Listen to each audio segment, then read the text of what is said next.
everybody, welcome back. It's philosophy time. Martin Heidegger. Martin Heidegger. All right. We're on page 136 in his little paragraph titled or numbered 94. Asked historically, the question runs, how does it stand with this belonging in the decisive inception of Western philosophy? How is thinking understood at its beginning? How is thinking understood at its beginning? That the Greek doctrine of thinking becomes a doctrine of logos, logic, can provide us with an indication. In fact, we find an original connection between being, phusis, and logos.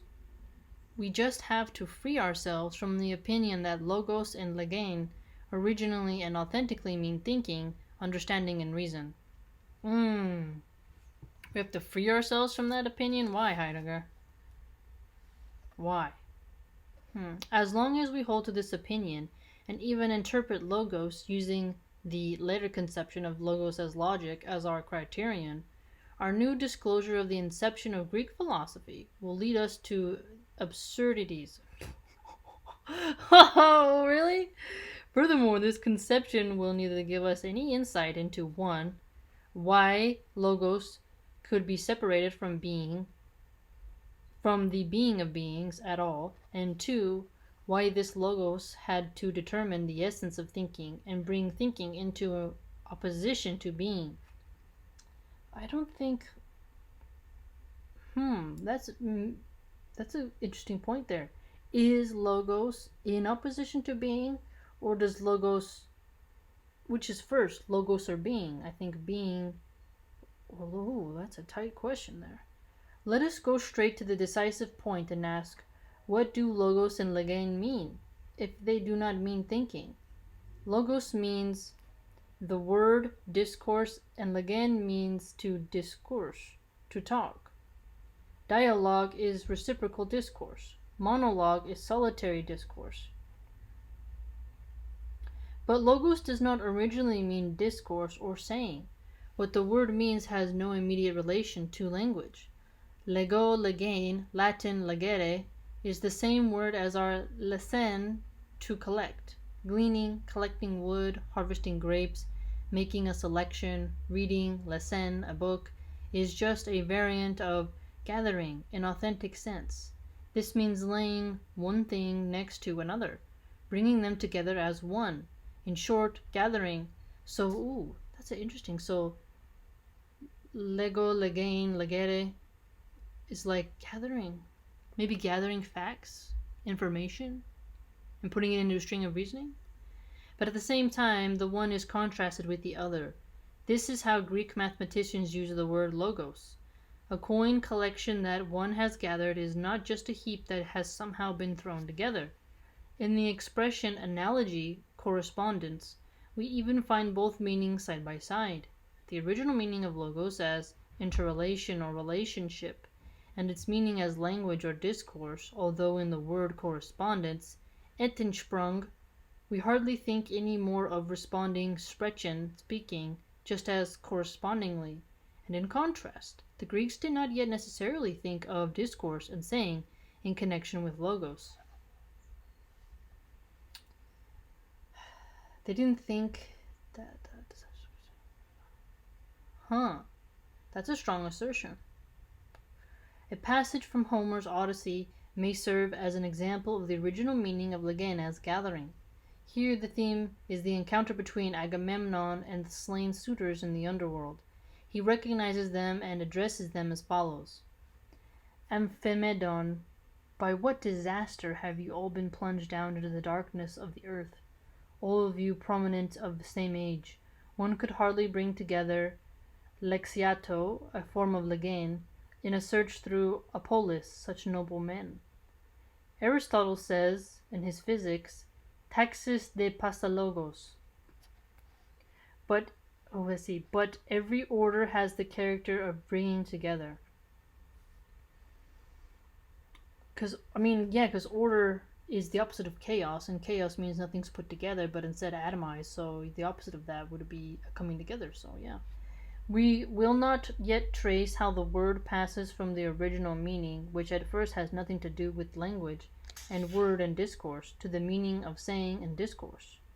Here, we simply recall the word logos retained in its original meaning and the relation of one thing to another, long after it had come to mean discourse and assertion. By considering the fundamental meaning of logos, gathering, we still made little progress in clarifying the question. Okay, so the question is, to what extent are being and logos originally one and the same for the Greeks, so that later they can even must be disjoined for definite reasons? Being and logos. The logos. That's a tough question. 96.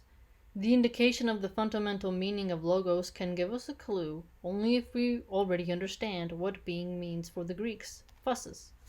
So being for the Greeks is phusis.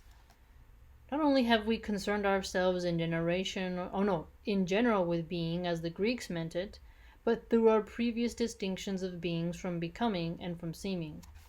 Remember our previous distinctions from being, becoming, and seeming. So being, becoming, seeming. We have circumscribed the meaning of being ever more distinctly. Keeping all this firmly in view, we say being as phusis is the emerging sway. Being as phusis is the emerging sway. Emerging sway. In opposition to becoming, it shows itself as constancy, constant presence. So becoming is you haven't really come to yourself, you're still moving. But yet if you're becoming, you can still be constant though. This presence announces itself in opposition to seeming as appearing, as manifest presence. What does logos gathering have to do with being as so interpreted? But we first must ask, is there any evidence for such a connection between being and logos in the inception of Greek philosophy? By all means, once again, we will rely on two distinctive thinkers, Parmenides and Heraclitus. The pre-Socratics? And we will try once again to find entry into the Greek world, whose basic traits, though distorted and repressed, displaced and covered up, still sustain our own world. Again and again, we must emphasize that precisely because we dare to take up the great and lengthy task of tearing down a world that has grown old, and of building it truly anew, that is, historically, we must know the tradition. We must know more, that is, we must know in a more rigorous and compelling way. Yeah, I mean, if you truly want to know something, you rigorously study it, right? Put your best foot forward. Then all earlier ages and upheavals before us. Only the most radical historical knowledge. Notice that. Radical meaning it's like, whoa, historical knowledge. That's why it's important to not suppress certain forms of information.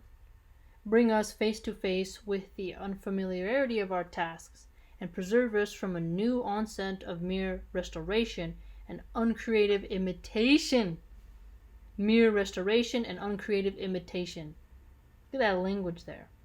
We will begin to demonstrate the interconnection between logos and phusis in the inception of Western philosophy with an interpretation of Heraclitus. So the interconnection between logos and phusis when it concerns Western philosophy via Heraclitus.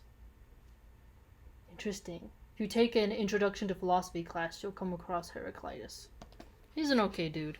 We don't really have much of his works, but what remains is interesting enough to read.